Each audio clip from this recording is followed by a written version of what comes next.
Subscribe करें हमारे YouTube channel को और बेल आइकन को प्रेस करें हमारे लेटेस्ट वीडियोस को देखने के लिए।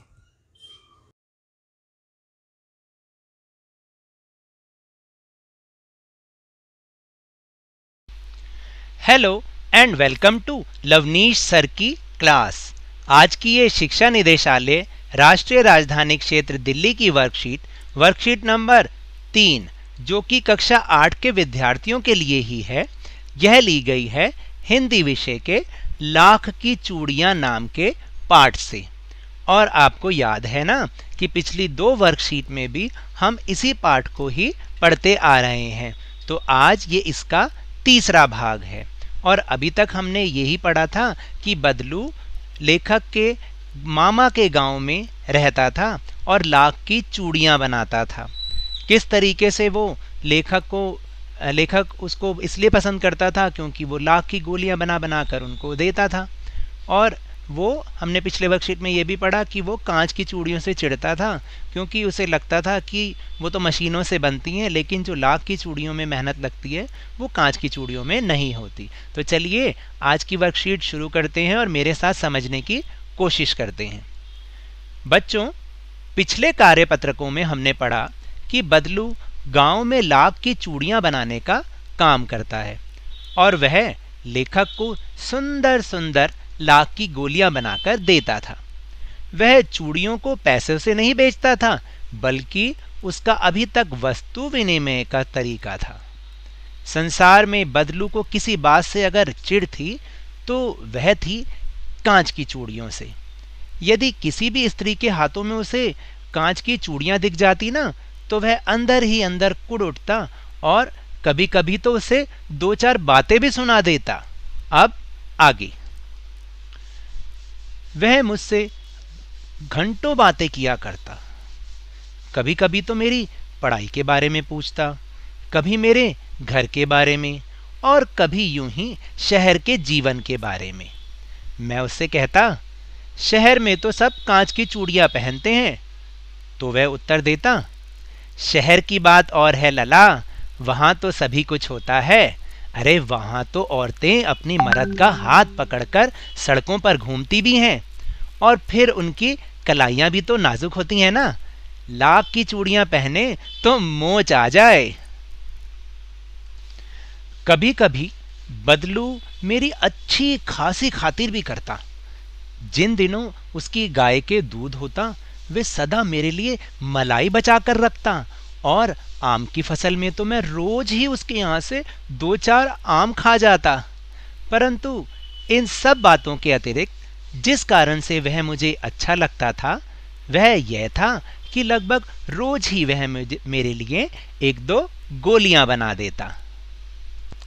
मैं बहुधा हर गर्मी की छुट्टी में अपने मामा के यहाँ चला जाता और 1-आध महीने वहाँ रहकर स्कूल खुलने के समय वापस आ जाता।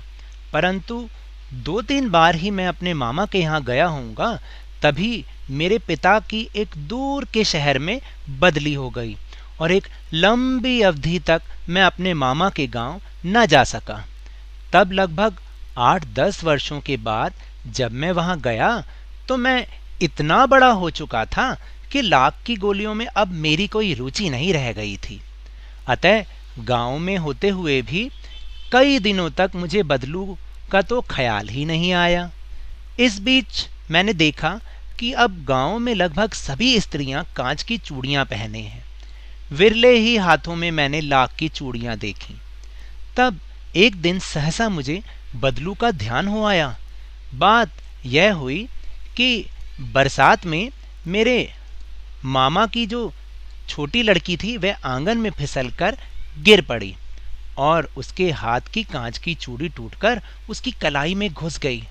उसके हाथ से बहुत खून बहने लगा। मेरे मामा उस समय घर पर ना थे, मुझे ही उसकी मरहम पट्टी करनी पड़ी। तभी सहसा मुझे बदलू का ध्यान हो आया और मैंने सोचा कि उससे मिल आऊं। अतः शाम को मैं घूमते घूमते उसके घर चला गया। बदलू वहीं चबूतरे पर नीम के नीचे एक खाट पर लेटा था। तो आपको पाठ का ये भाग कैसा लगा? चलिए अब हम नए शब्दों से परिचय करते हैं, यानी पाठ में कुछ नए शब्द आए थे जिनका अर्थ अब हम जानते हैं। और जब आप इस वर्कशीट का काम अपनी नोटबुक में करेंगे ना, तो सबसे पहले इन शब्द अर्थों को लिखिएगा, ताकि आइंदा कभी ये शब्द आपके सामने आए तो आपको इनका मतलब पहले से ही समझ आ चुका हो। जैसे एक शब्द आया मर्द। मर्द का मतलब पति। गांव में कई लोग, कई स्त्रियां अपने पति को मर्द भी कहती हैं। नाजुक यानी कोमल। खातिर यानी मेहमान नवाजी। जब कोई मेहमान हमारे घर आता है तो हम उसकी खातिर करते हैं। और इसके बाद है बहुधा। बहुधा शब्द आया था। बहुधा का मतलब है हमेशा। फिर एक और शब्द आया अवधि। अवधि का मतलब समय। फिर रुचि। रुचि का मतलब लगाव। विरले। विरले मतलब बहुत कम। और फिर एकदम आया सहसा, एकाएक। उसके बाद एक और शब्द था खाट, यानी कि चारपाई। चलिए अब चलते हैं अपने प्रश्नोत्तर की ओर। पहला प्रश्न है, गांव में रहते हुए भी लेखक को बदलू का ध्यान क्यों नहीं आया? तो अब बताइए, अभी अभी हमने ऊपर पढ़ा भी है। गांव में रहते हुए भी लेखक को बदलू का ध्यान इसलिए नहीं आया क्योंकि अब लेखक बड़ा हो चुका था और उसकी लाख की गोलियों में कोई रुचि भी नहीं रह गई थी। इसके बाद है दूसरा प्रश्न, बदलू लेखक से घंटों क्या क्या बातें किया करता था? तो उत्तर है, बदलू लेखक से घंटों बातें किया करता था। कभी वह उसकी पढ़ाई के बारे में पूछता, कभी वह उसके घर के बारे में पूछता, और कभी यूं ही शहर के जीवन के बारे में भी लेखक से बातें किया करता था। फिर इसके बाद है प्रश्न नंबर 3,